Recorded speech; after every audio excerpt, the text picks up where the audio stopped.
Hello, hello, and welcome to Hygiene Elevated Conversations and Innovations. Today, we are joined by the one and only Christine Diehl, aka the DSO Hygienist. And so today we're going to be talking about all things DSO. And Christine, you have a podcast that is Yeah. all about hygienists and the DSO world. And we're definitely going to dig into that a little bit further into the podcast. hmm But to start out, we just kind of want to know, what is your story? Tell us a little bit about yourself and your journey in the field of dental hygiene. Well, thank you so much for having me tonight, ladies. I'm so excited to be with you. Um, my journey in dental hygiene, I've been a hygienist for about over 30 years. Wow. And I was in private practice for most of my career. About 7, 8 years ago, my private practice was bought by a DSO. And we were all terrified about a DSO coming in, and our doctor didn't really tell us that he was selling the practice to a DSO. Mm. And unfortunately, I kind of figured it out. Oh, gosh. And then I let the cat out of the bag, and then everything kind of went a little crazy for a few days. But we were very fortunate. The DSO that I work with, or at, or however you want to describe it, has been nothing but really good. Like, their transition was good. They really didn't change very much from our private practice. We are still a fee for service practice. So for us, for me personally, it was a really good experience. So unfortunately, though, I had always been told my entire career that, DSOs were bad. It's prophy mill. It's just about money, all those things that you kind of associate, or in the past have associated with the DSO. Yeah, all of those. I will say some DSOs definitely have a well-earned reputation for being a lot of those negative things hmm that you talked about. But I have a similar story with you. I have been a hygienist for 16 years now, private practice up until I moved here to Utah, and I was, just applying like crazy, and I wound up working for a DSO, a very small local DSO. And I was nervous. I was very nervous because, like you, I was like, oh, they're going to be on me about money. It's just going to be poor standard of care. And that was not at all what my experience has been. Um, and I know Joffrey also works for a DSO, and so we Oh, compare back and forth. And so there's definitely things about her DSO that I'm like, gosh, I wish my DSO was doing that. But we can talk about that as we go on and on. But but that's a great example of, there's a yeah, lot of different types of DSOs out there. And so just because you've had a bad experience with one doesn't mean you aren't going to find one that fits you. it's very true. Very And true. that's kind of my whole message to people is, I just think that we have to change this conversation so that people don't have, like, oh my God, total fear. And because that's all I read on Facebook. Oh, Mhm. a DSO just bought my private practice. Do I quit now? Or, like, Yeah, I just don't want that stigma around, again, since I've had such a good experience. yeah. I think again, personally, I feel like I've had more support as a hygienist in a DSO than I ever did in private practice. Hmm. I do think, I will say this is a negative side to a DSO. I worked at a very exceptional practice before I moved up to Utah, and I was very well taken care of. Like, my office bought me loops. We went to a very expensive conference every year, and it was basically like a family vacation, like just kind of ridiculous, Yeah. really Yeah. great things. Sure. And those are not things that you're typically going to get as a DSO, or at a DSO. But as a provider, I feel like I'm actually a provider at my DSO, and I am encouraged and I don't want to say held to that standard, but held to a standard, but I feel that I'm equipped hmm for those things. So I would agree with you. Yeah, I and think some of I that love the conversation. camaraderie. Like Mhm. within my DSO, we get together and we do CEs, and we like have I think we have 5 regions.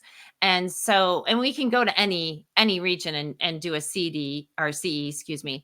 Um and I just love that, meeting other hygienists, and it's almost like I have a little association, right? That I have at my disposal to reach out to people whenever. And we have like a private Facebook page that we can talk to each other and share stuff. So I really feel like more of a family atmosphere. I agree. I like the camaraderie. Hmm. I love like we have specialists that come to our office, and I like that I have the ability, like if I'm off and I want to cover an extra day, or if I want a little extra money, we use Slack to communicate, and if somebody needs coverage, you can cover and you get to know that office, and it's Yeah. like, "Oh yeah, I know you. I see you here, there, whatever." So I do like that camaraderie aspect as well. And Yeah. And that's definitely not then when you're something. like temping at another office, you already know their systems. Exactly. So it's not like you're walking in cold. Yeah. So, and Yeah. yeah, we have a system like that as well. And that's really nice. They actually give an incentive in pay if you go to another office. Really? Okay. See, I feel like that is something that we're lacking at our DSO, is that incentive to cover at another office. Right, because they have to pay a temp agency. So they figure, by paying a little extra, that we can do it in-house and then they don't have to go Yes. out. And then you have a hygienist that already knows the system, like you said. Yeah. We can solve all the problems today, Christine. For sure. We can. I want to just touch on, Amanda, I really agree with you how you were saying, there you can find a great DSO, you could find a crappy DSO. Mhm. And I just wanted to say my friend Carl in recruiting. So if you're listening, hi Carl. But he always says if you've met one DSO, you've met one DSO. Right. And so they all have their own special little things about them. And I really enjoy working for a DSO more than I ever thought I would. Mhm. But I want to know, Christine, what inspired you to start your own podcast focusing on DSOs, dental support organizations, and hygienists working for them? Well, part of it was to flip the script and get a more positive, um, you know, conversation going about DSOs. Uh, Fortunately or unfortunately, I don't know how people want to look at it, but DSOs are going to be 40% of dentistry by 2026, they predict. Gosh, So a lot of us are going to find ourselves working for DSOs, and probably the way I did, by getting bought. Yeah, my dentist retired, and unfortunately for a lot of dentists today, it's hard for them to find an associate that can buy their practice, because a lot of these guys come out with so much debt. So I just wanted to get positive positive stuff out there about DSOs. And I also wanted to feature different hygienists within the DSO landscape and different roles that they could have, um, and just get some education out there as well. I had Susan Cotton did an episode Oh, for me on oral cancer for April, and she's fantastic. Everybody loves Susan. yeah. So Love Mhm. Susie. yeah, she's great. So it's a lot of fun, and I'm really enjoying it. I I love that idea, and I think, especially for people who don't understand a DSO, myself being one of those people 3 years ago, I didn't know that there were so many positions that a hygienist could have within a DSO. Yeah. I didn't realize there could be managers or scheduling managers or regional managers. I never knew that was a thing. So I think you have a great resource. So, I mean, keep going, keep it up, because that's so encouraging and motivating for people that they didn't know that was a thing. And that was one of the other things I'm talking to a hygienist who is in a DSO, and she's in a higher, regional position. And so I'm really excited to talk to her. I talked to one who is also in a regional position, but she also works clinically a couple days a week. So there's a lot of different models. And I just think that's going to be very interesting to find out a little bit more about what everybody does. And I've got a great lineup of guests coming up. I'm actually my next podcast is my doctor that retired. Oh, cool. And we talk about transitioning from a private practice to a DSO and That's how cool. how he transitioned. And I did give him a little grief about not trusting us enough to tell us. Yeah, that is well-earned grief. Right? Because the office that I worked at was in a similar situation. I was already working for our DSO at another location, and they were buying a practice in the town that I live in, and the doctor did not tell them until our regional manager walked in basically to start training, and they were like, what? And they were so afraid, like they thought they were losing their jobs, like they just didn't know. Mm-hmm. And so that was an interesting one. It is. And I think there are a lot of doctors that, are really scared. Yeah. To, especially if they've been bashing DSOs for years. Very true. And then all of a sudden you're going to be selling to one and now you're like, oh no, these are good now. Yeah. So I think it's just being honest. And I had worked for him practically my entire career. So it was just one of those relationships where you were like, you probably could have told us that. Yeah. Christine, I'm curious. Do you play any other roles at your current DSO other than a clinician? I am the hygiene advocate for my DSO.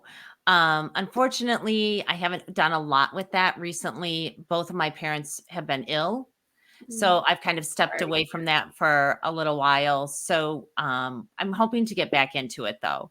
And my job kind of would be, I feel more like, I don't know what you want to call it, den mother. Like you can call me if you have questions or, like the elder of my group. Mentor. Yes, mentor. Mentor sounds way better. That's more official. Right? So how large is your DSO? Like how many locations? We have 35 locations, Okay. but we also partner with Smile Brands and Midwest Dental. Okay. So we're kind of a branch off of that. So within us, or I'm going to backtrack just a little bit in our conversation. Sure. So you talked earlier, DSO, Dental Support Organization. What are some roles that hygienists can have within these organizations? We kind of talked manager, this, that, and the other. Mm-hmm. But I mean, can you kind of do a rough list off basically of what some of those positions are? And you did mention like there's hybrids, there's different models, clinical, non-clinical, so on and so forth. Yeah, you could be all the way up to like VP of operations. I know a hygienist that's a VP of operations. You could be the director of hygiene. So you would be over all the hygienists in your organization. Usually there's a director and then they break them up into regions. So you would have different regions of clinicians that would take care of a certain, like one of my girlfriends, she has Illinois, Indiana, and New York, which are kind of weird. She virtually does most of her New York clients, obviously, are her New York hygienists. And let's see, there's also mentorships you could do. I know different organizations use a mentor type of thing with new hires that are new hygienists. So they team them up with a more seasoned hygienist so that they can help them throughout the process getting acclimated to the office. Mm-hmm. So there are a lot of different. I actually even know one hygienist that owned a DSO. So there can be a lot of different aspects and a lot of different areas to get into.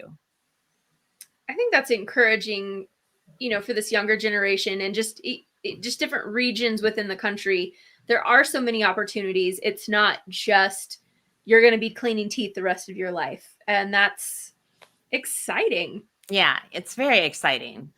Amanda, I want to add to that list. Dental hygienist, we can be recruiters for DSOs. We could be, chief operating officers. We could be like director of culture. Like there's so many things that dental hygienists can do within a DSO. It is so cool. I remember being in hygiene school and we were talking about things hygienists could do outside the operatory, and your options in the classroom seem so limited. You could do research, or you could do teaching, and like that, those were it. Like that's really, or go to work for like Sonicare or Oral-B. Right. That's like salesperson. Right. This DSO space has created so many more opportunities for us. I think it's just phenomenal. Yeah. Oh, and Christine, one of the co-founders of the DSO I work for is actually a hygienist herself. Yeah. And that's awesome. Yeah. One of my first podcasts was with Janet Hagerman, and she talks about a chief hygiene officer, like a fractional that would, and I'm not sure exactly how that works, but I thought that was very interesting title for someone. Yeah. I love that. So we talked about, misconceptions of DSOs. How do you kind of plan on kind of addressing some of those concerns through your podcast? Well, I'm hoping to actually talk to all the DSOs and get everybody's take. Oh. But my thing is, it might not be for you, but it might be for someone else. Mm-hmm. Some people love Aspen and some people hate Aspen. But it's, it is what it is. And there are people that really like it and love that organization. So I really think it depends on the person. Yeah. And maybe not so much the DSO, but what they want to do with their career and the environment they like to work in. And it's true, like, whatever private practice you work in, private practice is not the same as any other private practice, right? Right. Like that culture is going to be completely different. So, even with DSOs, every office is going to be different because you have different people. Yeah. So I think that's so true. I mean, I know just going to different offices within my DSO, there's a different vibe in this office than that office. And so I think that you just have to find your niche. Yes. Absolutely.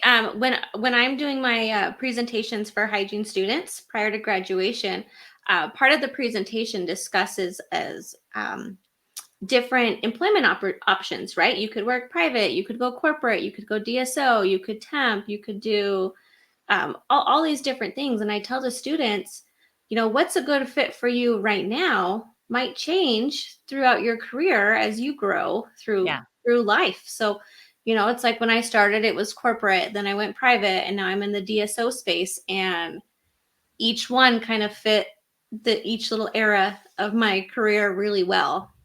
Sure. And that's actually one of my biggest regrets. I actually wish I would have gotten to the DSO space earlier in my career. Oh, 100%. Me too. I should have done it right after graduation. Yeah. I feel like a dummy. I totally missed out on so many cool things that I am really appreciative now. But would I have appreciated them if I didn't experience all of this crap I hated? I don't know. That's true. It's almost like that thing, you don't appreciate a good boyfriend you don't appreciate a good boyfriend unless you've had a bad one, right? Right. Or the grass, the grass is always greener. Mm-hmm.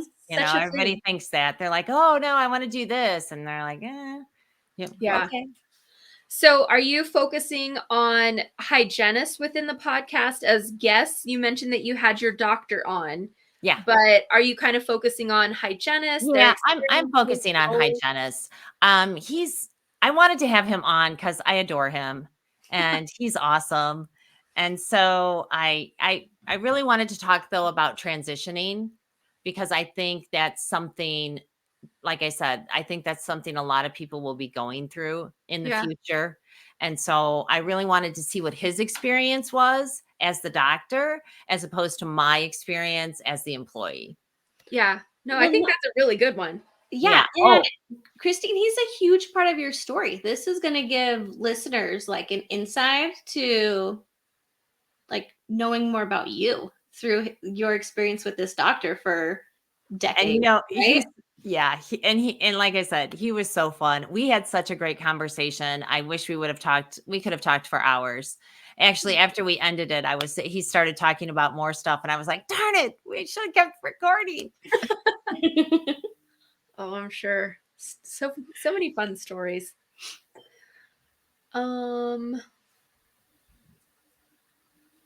So we talked about misconceptions. And I mean, Joffrey, you kind of said, and even Christine, you both kind of said, oh, I wish we would have gone DSO straight out of school or earlier on in the career. Yeah. Why do you say that specifically? You said cool things, but for new grads listening or hygienists listening that are maybe thinking about a DSO, why would you say yes, make the move from a private practice to a DSO?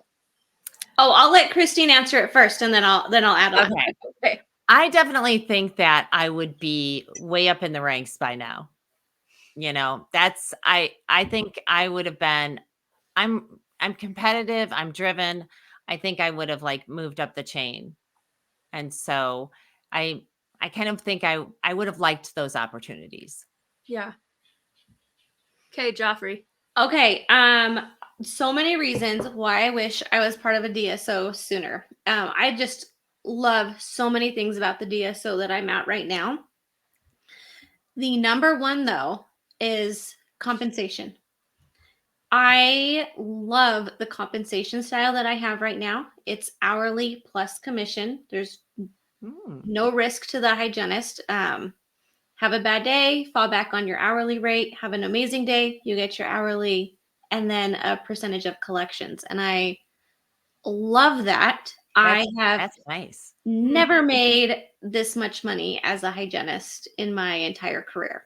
Now, I have always been a very high producing hygienist. I'm also very competitive and love to see my name at the top of the list and just strive to give the patients the absolute best care. And that's how you get to be, that exceptional hygienist, is when you're truly engaged with your patients, right? It's never been about the numbers. It's been about the care from the get. I just want to make that clear. If anyone's listening thinking I just love numbers, that's not true. I love patients and giving good care.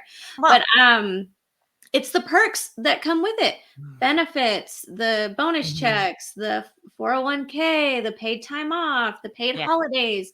It's the sign-on bonus. It's the tuition reimbursement for new grads. It's relocation allowance. Like, I feel like I missed out on so many things not being part of a cool group like this. And I tell the students all the time, you guys are providers and you deserve all of these things. It's crazy to think you have like this degree and you're a provider, yet you have no vacation. Yeah. And so it just makes it feel like more legit a career. Like, it makes me feel more important in a way. Like you have a grown-up job. Right. Well, I've been lucky to always be appreciated, but and that's, I still feel appreciated. So appreciation, I think, is a big thing for sure. I would agree. So let's talk about kind of the flip side as a hygienist working for a DSO. Christine, what do you think can be some of the challenges that uniquely are faced by hygienists working for DSOs? I'm thinking about that because that question comes up. And I'm really racking my brain on some of the challenges. The one thing that I think is a challenge, and I guess it's however you want to look at it, but my thing is like picking certain supplies. Like, Mm, because our supplies are pretty streamlined and we have we do have a list. So I have options, but a lot of times when you go to trade shows and you see cool stuff that you want to try, and it's a little bit, it's not like you're going to get it unless you purchase it or bring it on board. And then to get it again might be really difficult. So that kind of stuff, there's a lot of new stuff I'd like to try that it's not as easy to do that as if I was in private practice and I'm like, "Oh, can we get that?" And he'd be yeah. like, "Yeah, sure." Not having quite as much of a say on some of the technology that's getting integrated or some of those supplies, Yeah, your favorite prophy angles instead right. of the crappy cheap ones. Like you want the anti-splatter stuff, please, Yeah.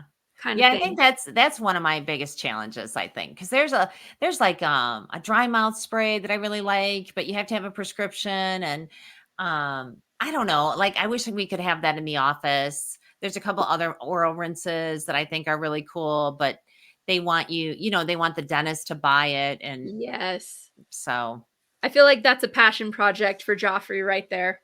Gosh, yeah, perhaps, but I'm really not picky about supplies. So I mm, can see how it's really important to somebody else. But right. me, I could do the job with any prophy paste. I might be a little picky on the floss there. I do love a specific floss, but prophy paste, like any of that kind of stuff, like it doesn't matter to me. And I feel so fortunate. I mean, I asked for a laser. We got a laser. We just integrated uh Bola AI, where it's like reading all my probe depths through the Oh, Oh, really? lapel mic. awesome. And that is such a huge game changer. I Yeah. know that's not where the conversation's supposed to be, but I'm going to tell you about it anyway because I love it No, I so, was so much. just gonna segue into Um, technology, so this is perfect. yes. Okay, you guys, I can do an entire perio chart in under 2 minutes. Wow. And I just say the number. I just probe and say it out loud, and it all just goes right onto the perio chart. Do you have to like activate it, or can you just say, "Hey, Boca, start perio chart" or something like that? I do activate it. So the battery pack is like AA batteries, so it does have like an auto turn off. So I do have to Mhm. like turn the little thing on in my pocket when I bring the patient back. So then it's just on and live, ready to go. And then I just tell Bola on the computer like we're starting a new one, and then I click on their perio chart, and then from there I can go. And then when I'm done, I can say Bola, save the perio chart, and it'll just save it for me. Like 2 minutes tops. It is so neat. That's That's nice. nice that it's clipped on here, because Yeah. I've been in offices where I have had the headset. Mm, Oh yeah, I feel like a like I'm gonna like you work working at a at a call call center center? again, Right? from back in back in the day when I was so much younger. But Right? I was just gonna say about like technology. I think that is one of the benefits of working for a Yeah. DSO is they do integrate a little bit more technology into their offices. I think probably because they get a little bit better of a deal. Because we've had AI now for almost a year and a half, and I love it. We have Overjet in our Yeah. operatories. I love it so much. I was a little like skeptical at first, like, oh, they're just gonna try to like hold this over our head somehow, but I love it. Like when our internet goes down and I don't have it, I get very upset and frustrated because I'm like, I use it so much for patient education. Yeah. So Oh, yeah. I love it. It's the Love it so much. future. Yeah, It that is, you're very lucky. That's definitely the future. yeah, I enjoy it. I know, and then Joffrey's over here with her hands-free probing. Yeah. So it is a game changer. This might be one of those things I like can't live without. after this, you're like, Yeah. I'm nope. like, oh my gosh, they've ruined me. Now now does it have a wire attached to the It thing? does right now, but I just kind of put that in my jacket. Okay. So just from here, and the battery pack is actually super light. It's way lighter than my old fashioned loops that I used to wear that had the light on it. Yeah. And it was kind of funny because I thought, oh wow, I just spent thousands of dollars to go wireless loops, and now I'm back with a wire. But it's so light and it's so convenient that I'm like, I don't care, it's fine. Yeah. And what's it called again? This is through Bola AI, BOLA. Interesting. And I think, and maybe I'm wrong, but I think Bola AI and Overjet may have like a thing. maybe yeah. Oh, I will inquire within. Yeah, Yes, definitely look into that. It is a huge game changer. Yeah, I'm gonna do. I want to do a podcast on the AI revolution here because now maybe you can answer this for me. It with Overjet, can they do pro breedings or No. Okay. No. I know that was one of my questions. Well, actually, one of my questions was, do I ever have to probe again? Because it will not break my heart if I have to probe again. But it just gives the patients a really good visual of, hey, I tell them it works on a signal light system, like green, yellow, red. Green, good. Yellow, like, okay, we're losing bone here. And then red, obviously, hey, we've got a serious problem. So it gives them a good visual, just like when you do probings and you say the numbers out loud and you let them know what that means, they're listening the whole time because they want to see. But then seeing it on the computer, when I pull up the x-rays, I say, okay, I'm going to put a filter over it so you can see what I see when I'm looking at your x-rays. And then, some people are just super engaged. They like it. Mm-hmm. They're super excited about AI. So it creates a really great conversation. So I've enjoyed it, honestly. Yeah, I think the visual aspect is really amazing. And if you don't already have a person in mind for that podcast, we actually did a CE at one of our local components. Southern component, yeah. The Southern component. And I have her contact information. Oh, awesome. But so she's like the authority and knows everything. Great. About all the AI. So I have a resource for you if you'd like. Thank you. I appreciate that. Yeah. So, you mentioned earlier, you actually gave a really interesting statistic about DSOs. 40% of dental offices are going to be DSOs by 2026. Yep. That's the projection. And I think a lot of this is driven, well, obviously COVID drove a lot of, I think, new DSOs, and I think a lot of retirements. A lot of dentists that are retiring. They just, it's just such a good deal, cash out, I mean, and I don't know, like I said, my dentist had 3 different associates that just didn't work out. So it was kind of one of these things where, he was still practicing at 70 and it was like, hey, I might want to quit someday. Retire on your terms. Right, exactly. And that's basically what he said when I did the podcast with him, is that he was able to stay as long as he wanted. And, he didn't have to, but he didn't have the responsibilities, which he was so happy at the end, just coming in and doing dentistry, not having to worry about payroll or paying, bills and all that kind of stuff. I just could really see like a weight had been lifted off of him. And he said, even if I had an associate, the minute an associate buys a practice, he kind of wants the old guy out. And so he's like, but this way I could stay. And he stayed for 2 more years. Wow. That's a great story. That is like a great heartwarming, like, hey, you want that for them. Yeah, for sure. He always took very good care of us. So where do you see, like we're obviously talking about the DSO growth. How do you think this is going to kind of impact the future of dental hygiene practice? Do you have any insights? I don't have any insights, but I have some interesting ideas of how it could go. Okay. I think obviously a lot of DSOs are dentist driven because dentists own them. Mm-hmm. But I also think there are a lot of DSOs that are more business, like business people own them. And I actually wonder if the business people don't see us as more of a value than to our dental, our dentist driven ones. So I think there could be some very interesting expansion for hygiene roles in the future in a DSO. That's exciting to hear. I like that. Like Yeah. that I don't projection. know if it'll come to fruition. Well, I mean, here we are talking about roles that probably 10 years ago didn't exist for hygienists or were very, very few and far Right. between. So I don't think it's far-fetched. Who knows Yeah. what it's going to look like, but yeah. But I think that's important.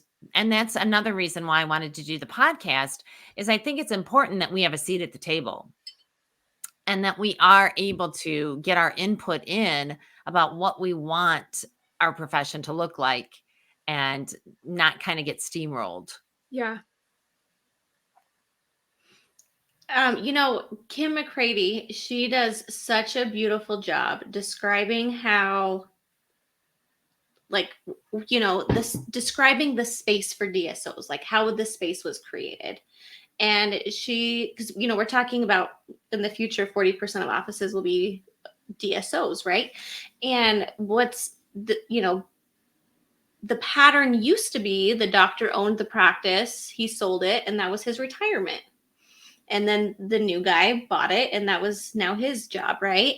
Well, now they're graduating with so much debt that they can't Right. afford to buy a practice on top of the education that they have. So the DSO space kind of bridges that together for Yeah. the retiring doctors and then the new ones coming out or who are ready to join. And they like your doctor got to stay for 2 years. The DSO I work for, they like the doctors to stay for a while as well before transitioning out.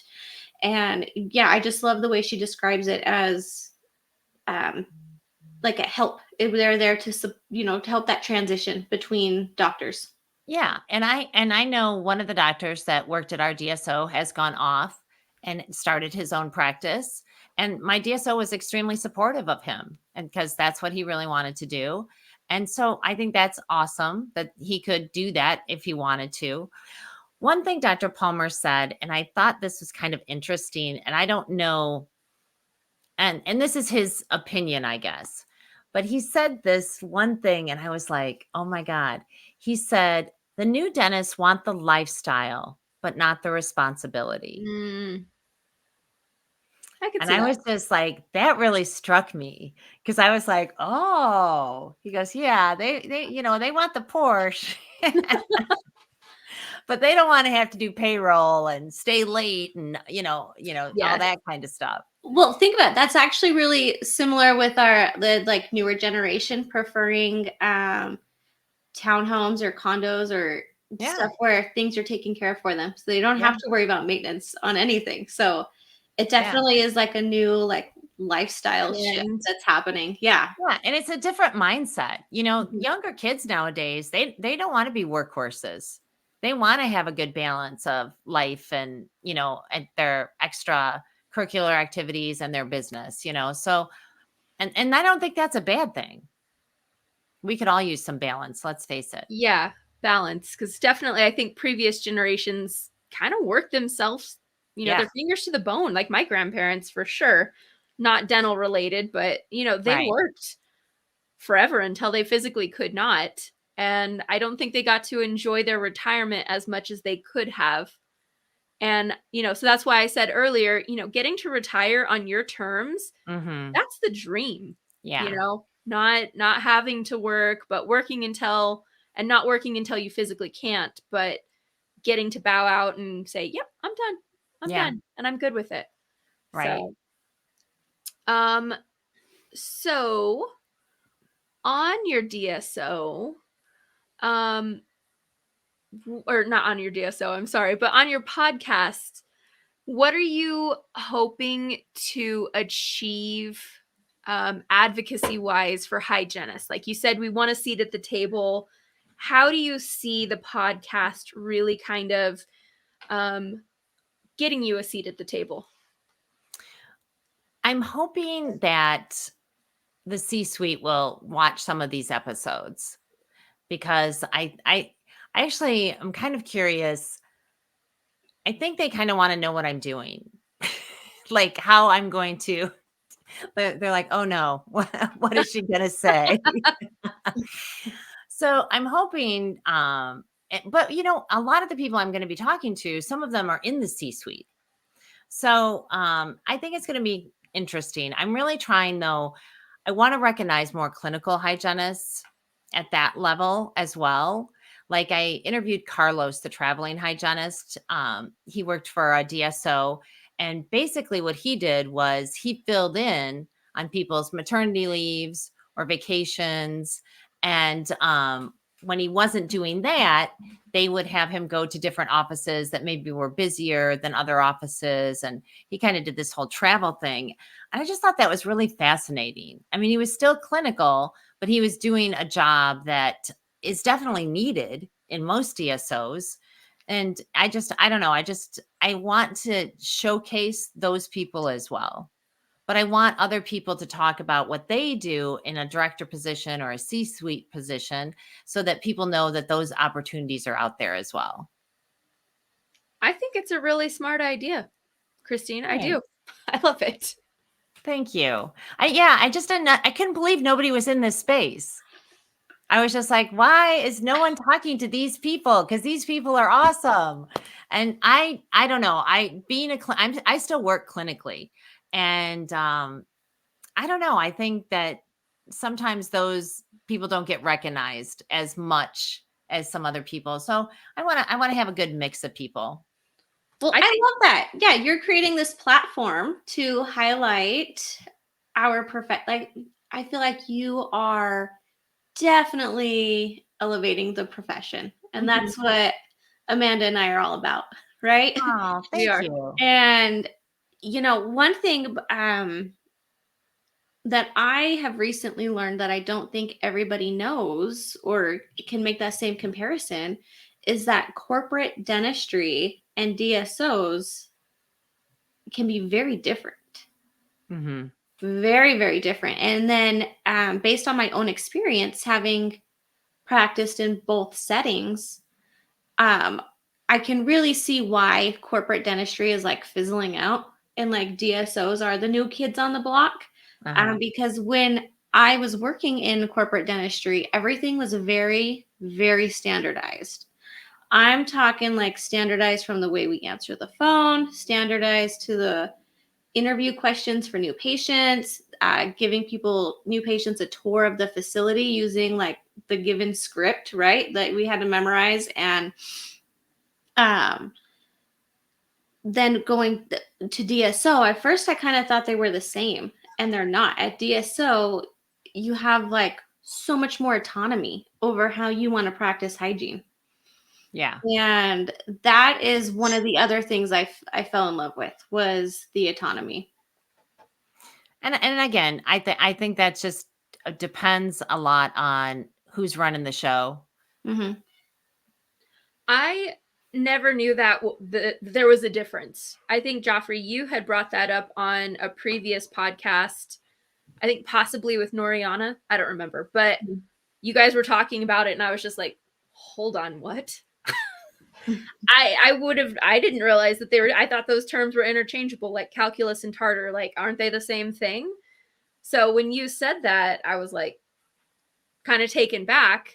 And so you said it again and I'm like, oh, can you give examples of like corporate versus DSO? Obviously you work for DSO. We all work for DSOs, but what's a corporate dental office that still exists?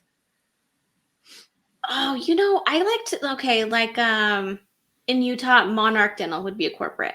I think when all of their businesses have the exact same name, that's a good indicator that that's a corporation. The DSOs tend to keep the traditional name that the selling doctor had. They usually keep that. Okay. So the DSO is kind of like just camouflaged as these private practices in the community that patients may not even be aware that they are going to a DSO, right? Yeah. But the corporation, it's like they're all called the same thing sometimes. Okay. Interesting. It's like an Aspen. Basically, I feel like you walk into an Aspen Dental, it's going to have like the same branding, badging, color scheme everywhere because they're typically like a brand new office, right? Like they don't go in and buy, so they're not build all their offices. Yeah. So that could be, I guess, a difference as well, just based on our conversation is like they build from the ground up. So like you walk into an operatory, everything is in the same place. Sure. Right. And I bet there is some crossover though. I bet with especially in the future there's going to be more crossover where DSOs end up purchasing those corporations. And so then they may end up keeping some of those names. But I mean, so it's hard to distinguish between the two, really. I think it makes a little bit more sense now to me based on what we just talked about. So okay. I'm sure there's really good corporations out there. I just never experienced one. Yeah. And again, like I said, I'll have some people on. I know I'm going to have somebody on from Aspen, and they love it. So yeah. And that's what matters. Yeah. Works for you. Your happiness is what's important. Yeah. Yeah. But like another thing about like DSOs or corporations, if you want to put those in there too, is the benefits. I mean, we need healthcare. And when you graduate from hygiene school, a lot of times you're single and you need healthcare. So the benefits are that's a huge selling point, I think. Yeah. Another selling point I didn't mention earlier, I think it is that mentorship. My DSO, we have a hygiene council. There's a representative from every single state who plays a huge role in supporting the hygienist in that state. And I value that a lot. I think that is really cool that there are people outside of your own office that have your best interest in mind. I love that. A hygiene council. That sounds so official. Yeah, I love that. Slight Game of Thrones. Right? That's yeah. Go talk to the council. We will bring it before the council. I love it. I think it is just this great support system for all the practicing hygienists. Yeah. All right, Christine, we love to end our podcast with our signature sign-off questions. Oh, gosh. Okay. I will ask the first one. What do you wish you would have learned in school that took you years to learn as a dental hygienist? Probably time management. I'd have to say that would probably be that's the biggest hurdle coming out of school, I think. It's time management. It's a lot. Yeah. Second question. What piece of advice do you wish you could go back and give yourself as a new graduate? Join a DSO. Perfect. She's not even a recruiter, and she's just trying to get to go for a DSO. Totally. Oh, Christine, it's been such a pleasure having you on the podcast tonight. My pleasure. My pleasure. Thank you, ladies, so much. Yes, this was a lot of fun. And just for anybody listening, where is your podcast put out on? So if they want to find you and listen. Yeah, it's on Spotify and Apple Podcast, and it's called the DSO Hygienist. Awesome. All right, guys, go check that out.